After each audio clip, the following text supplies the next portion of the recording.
Let me first share with you. I've really found your book joyful. That was my first book of this year. And I was saying to my friends, this is like the fastest book I have ever read. Like, I could not keep my hands off the book. So I finished it like in on a Saturday. And my wife was like, "What's wrong with you? Like, this is the first day of the new year. So what's happening with you? You're just stuck with the book." So I really enjoyed the book. I have recommended this book to many of my friends and colleagues. I really like the sense of pace and also a sense of, glooming mystery. It's also a thriller in some ways. And I really liked how you represented different nature of human thinking that goes behind the scene. Also the altruistic nature of both Dr. Tiursi and Dr. Sahin. So really great job in bringing this book to Oh, life. thank you very much. It's very gratifying, and the thriller element was very deliberate. I was hoping that it would be, well, it would read in a way that would be, interesting to someone reading it on a beach, as well as people who have more of an insight into the science already. I think it just worked brilliantly. And this brings me to the question around, is this your first book that you have published? Yeah, first book I've written, never mind published. And it came about in a sort of rushed and unexpected manner. I guess I thought at some point I would write a book about something. I didn't know it was going to be about a vaccine against the new pathogen. And I didn't even realize, I think, during 2020 that I would be writing a book. It was only really towards the latter end of the year when it became clear that this vaccine was going to be, if not one of the first, the first clinically approved vaccine out there, and also that it was going to be astonishingly efficacious. That I realized I was, going to have to grab this opportunity and write a book. Thankfully, I didn't have time to do the sort of thing you would do if you were writing your first book, which is to gather advice from everyone and to sort of talk through various different strategies and how to write and when to write and what software to use and all of that kind of thing. I just had to go straight in and do it, and I'm grateful for that because it was a baptism of fire. And if I ever write another book, I think it'll be an easier process than this one was. And this, I think, is really interesting for me to understand as a first-time author. What is what goes behind writing a book like this? Like, give me a peek into what happens in the process of writing this book, also thinking about a book like this. So the blessing about writing this particular book is that the narrative structure is already there, right? You're going to start with the beginning, and the beginning is the pandemic, and the pathogen being discovered, and Uga Shahin reading about it in a journal, and basically where you're going to end. You're going to end with a successful vaccine. And we added a little bit on at the end about what's happened since to just update people. But practically speaking, those are the bookmarks of the bookends rather of this narrative. Um, then the challenge is that you've got a lot of history that you need to put in there, both scientific and business and things like that. But what I started with was a very clear narrative arc, so I knew the various different stops along the way, and a lot of history, which I then tried to fit in the appropriate places so as not to kind of interrupt the narrative too much, and to sort of have it in there kind of organically so that you don't feel the sort of handbrake at every juncture that I need to introduce some background. Um, so in that sense, it was quite easy, I should say, in terms of the planning. What was difficult, though, is the sheer amount of information that I had and data, and deciding what was important enough to make it in. Because as I think I write in the introduction or in the epilogue, I can't quite remember where, but this is the first draft of this story. It's written in the immediate aftermath of a great medical breakthrough. There'll be many more books written about the vaccines that were produced in 2020, and how they were produced and the science behind them, etc. Because there's so much more to say. There's so much more to say, about about the chemistry and the biology, and there's so much more to say about the global response. There's so much more to say about how public health messaging was done, etc. So really, the biggest challenge was to decide what to leave out, what to say. This can, what to essentially agree upon. What to sequester and say this would be better dealt with in a few years' time, a bit more perspective, rather than the stuff that that's immediate and needs to be told now. Fantastic. And if I may ask you, like, as a first-time author, I think it always comes with its own set of anxieties, especially when you write a topic like that. What were you anxious about? And also maybe things that you were thinking as you were going through the process of writing this book? Well, the things I was anxious about when I was writing it, I would no longer be anxious about if I was writing another book. My main anxiety was finishing in time, because I had strict deadlines from publishers, but also getting to the minimum word count. So the minimum word count for a book normally is around 80,000 words. And I was trying to write something like between 1,000 and 2,000 words a day. And at the beginning, when it's it's quite difficult to populate a page because you're doing the research at the same time, and you don't have all of the content, so to speak, in front of you. I panicked thinking that I wasn't going to get anywhere near the 80,000 words. As it happens, I had, much more. I had something like 120,000 in the end, and the challenge was slimming it down. And and as I say before, deciding what to leave out was one of the biggest challenges. But that was my chief anxiety. My other anxiety was that the story would move so quickly that the basic premise of the book, would start to fall through. So, for example, that something terrible would happen. There would be some terrible side effects, or something like that, or that a new variant would pop up and it would completely destroy the vaccine's efficacy. And I mean, I should stress, I had no reason to believe that based on the science. It was just one of those anxieties you have as a writer. But luckily, none of that happened. And I think that even, with all of the complications that we have now with Omicron, the basic premise of the book stands up, and the basic premise of the last chapter, which talks about how, BioNTech can adapt to new variants and other mRNA vaccine producers, I should add. I think that stands true. I think if you look now at the stats of people who are in ICU beds, the vast majority are unvaccinated, and that's about as clear as an indication as you need that the vaccine is still, a massive success. So that was my major sort of those are my major two anxieties, I would say, coupled with the question of would someone else have done this better. But that's, I think, true of every book you write. You think, oh, am I the person to do this? And as I have no science background, I wouldn't say self-conscious about that, but I was conscious of trying to make sure that didn't become one of the book's shortcomings. I think that's a great segue in something I was very curious about this. Like, in the last 2 to 3 years, since the time of beginning of this pandemic, I think you would have also noticed it. Bookshelves and bookstores are just full of books around making science more digestible. I think people are getting curious to know about what goes inside a vaccine, what's happening to the immune system, what's this pandemic and the history, especially like Spanish flu and other things that have gone in past. And I think this book plays, according to me, an interesting role in this greater movement, especially not diluting the science. For example, I still remember that wanted poster metaphor that you use constantly in the book. And I think it makes us more approachable for audiences from all backgrounds. And this pops up a question. What was your process of making science more digestible through a text like that?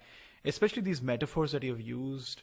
I think those are brilliant ways of tackling that. But I also really want to understand, what were you thinking about especially when you have such a huge amount of information that goes behind applying and building a vaccine? Yeah, well, Vivek, firstly, I should say that wanted poster metaphor was not mine. It was actually S03E02's. I had a different metaphor, and in discussing it with her, she brought up this metaphor, and I thought, oh, that's much better. I'm going to use that instead. So I can't claim credit for that metaphor. But on the general principle, you're right. I read, I think, something like 400 scientific papers. For this book, and obviously interviewed dozens of scientists and spent, God, I don't know how many hours, with the doctors themselves, going over and over the basics again and again. And firstly, I had to get to the point where I understood it, and then to the point where I could communicate it. And metaphor was a really important part of that process, because all metaphor is essentially reductive, right? There is no such thing as a perfect metaphor for a scientific process. And I settled on this military metaphor because I started with loads of different metaphors that were far more accurate for the individual scenarios. But I felt that you could only really have one metaphor throughout the book before people would get confused. So I sacrificed some accuracy by plumping for a metaphor that could work for T cells, that could work for antibodies, that could work for lipids, and all of the other sort of components that we had to explain properly. And that was a conscious choice.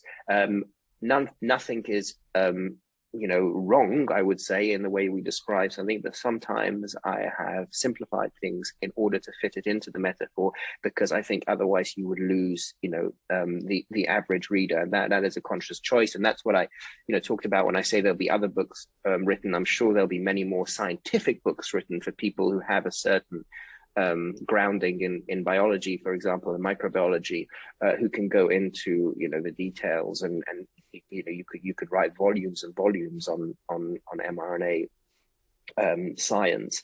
But I think that one of the things that's really interesting about this story, and one of the things that's really important now with vaccine hesitancy and skepticism out there, is that biology luckily lends itself to metaphor. So someone like me, who has no biology background, who may have fallen asleep through some of those crucial lessons back in school, it doesn't actually take that long to get a basic grounding again, especially in immunology. Of course, it's an infinitely complex topic, but on a very, on a conceptual level, it's quite easy to explain what the immune system does. For example, if we were writing about quantum physics or something like that, it wouldn't lend itself to metaphor. It would be much more difficult to write a book like this about something like black holes. But when you're talking about the immune system, thankfully, I think that does translate. And I hope what this book does, not just to those people who read it, but perhaps to people who read it and have conversations with others around them, is to encourage people to go back to the source material, to go back to their, biology textbooks. I think if you spend a couple of hours, no more, doing research into the basics of immunology, you can get a real grounding in how COVID-19 vaccines work, and answers to lots of the questions that are out there, I would say. I think this is such a well put answer to this, because just to give you an example, I think what your book triggered for me personally is I started subscribing to science journals. So I'm a science student, but I was never a biology student, coming from a mathematics and physics background. And I started buying books about how immune system operates, what is the molecular biology of a cell, how immunotherapy works. And it was a weird pursuit. I was like, okay, where I'm going with this. But I think what really I liked about the metaphors that you use, I think it creates this kind of planting the seeds for people who want to go into this curiosity journey, so figuring out information for themselves. And I think that also kind of elevates the type of conversations we can make in journal media these days, when everybody has an understanding of facts. So in that sense, I think your book really did a good, interesting job in doing that. And also, I think hope listeners of this podcast and elsewhere, I think, who would read this book would also get these seeds implanted in them to go into that exploration journey for themselves. Yeah, I hope so. It certainly planted those seeds in myself. I got into loads of different sort of I got sidetracked into loads of different issues that I haven't had time to research properly, but I do want to spend more time researching and now writing about, because there are so many avenues that you could go down with this story. As I mentioned, it's a business story, it's a politics story, it's a science story, it's a story about entrepreneurship, and it hopefully will open up those avenues, not just for me but for other writers. And I look forward to reading loads more on the subject. Totally, I agree with that. Uh, One other theme that I observed while reading the book multiple times is the theme around decision making under pressure, and also the altruistic nature of both the founders of BioNTech, and also the aspect around risk taking. I think the examples around certain countries taking their own time in deciding to go ahead versus perhaps some other countries who are like, okay, let's do everything necessary to get this vaccine out. I think this creates a very interesting interplay. So, for showing how the humans really work around making decisions under pressure, and when you have a timeline like this to get something out, what you hope people would take away from the book around the topic around decision making under pressure, and as you said, entrepreneurship is another angle to it, and also risk taking. Hmm. I think that it's very difficult to take, concrete lessons from a story like this because it's so unique, right? If you were to try and say, okay, Ugur Sahin and Özlem Türeci came up with the first approved COVID vaccine. How can we make sure that the next Özlem Türeci and Ugur Sahin come up with the next innovation? I couldn't give you a set of policies that would bring about, this scenario again. It's a freak coincidence that these people were in the right place at the right time, having researched the right technology for 30 years and having, assembled the right team.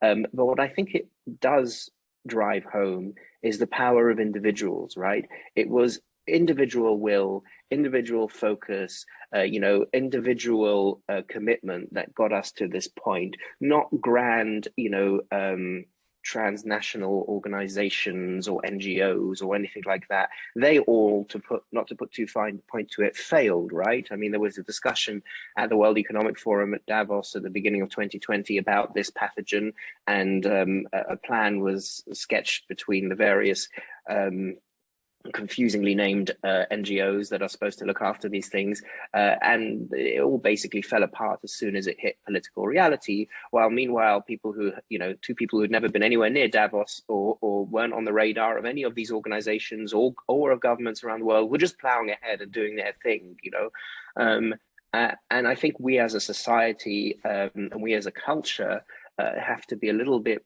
more open to the fact that this is how innovation works. Innovation doesn't work through a spreadsheet. You cannot sort of say, right, we're going to, invest in this area and we expect the innovation to come out of that to be completely focused on this topic. You just have to support people with good ideas, support people with drive, support people with vision, and you don't really know where that's going to end up. If you supported Ugur Sahin and Özlem Türeci a few years ago, you would have supported them for their development of cancer therapies. You would have had no clue whatsoever that it would end up, helping the world in its largest public health crisis for a century.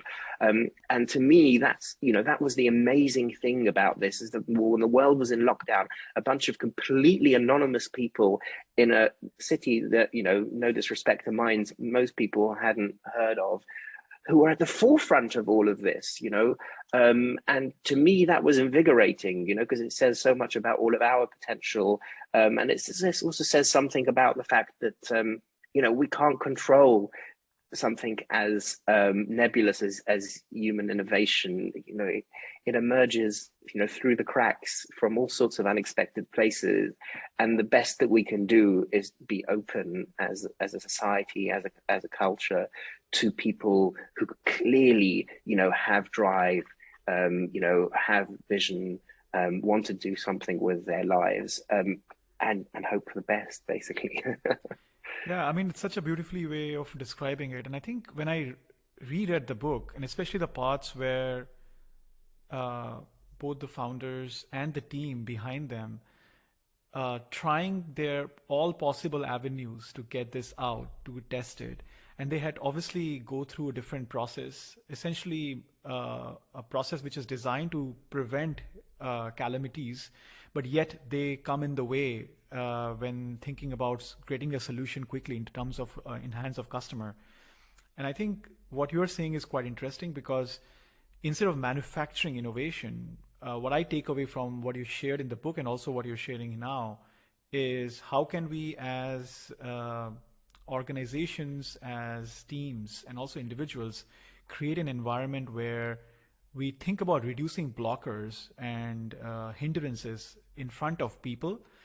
Obviously, this comes hand in hand, and there's a balance and harmony that needs to happen. So you cannot just have an open thing that do whatever you want. But I think there's a sense of freedom, but also reasonable steps that one has to go through. Otherwise, I'm just thinking like worst case scenario, if there was the Austrian border and the German border had a lockdown and nobody would have allowed the cars to move out for some reason, this could have slowed down the whole production. I think the whole aspect that you shared in the story about samples being moved back and forth in cars, people meeting, in a hallway or outside a car park and trying to put this, I think this creates this element that also so much of beautiful chaos that goes in, which people underestimate, right? I think a lot of when we start thinking about bringing vaccine, it's like, oh, people working in lab, everything is structured, everything is beautifully planned. But I think your book revealed this behind the scene, which I think was my beautiful takeaway from that book is there is a sense of beautiful chaos that goes behind the scene. And I think you did a very, very good job in bringing it up. And this brings to me perhaps the question, what did you hope people will take away from looking at that chaos? Would it also create more questions in their mind about what goes in, or you felt it will also trigger the conversations in their mind? This is all not innovation, as you said, does not happen when everything is manufactured. Sometimes people just take steps that they have to take to get things out. Yeah. I like your characterization of it as beautiful chaos. I would describe the entire response to COVID-19 from all organizations around the world as abject chaos, complete chaos. The difference here was the chaos translated into a vaccine, and in many other parts, the chaos turned out to be a massive hindrance.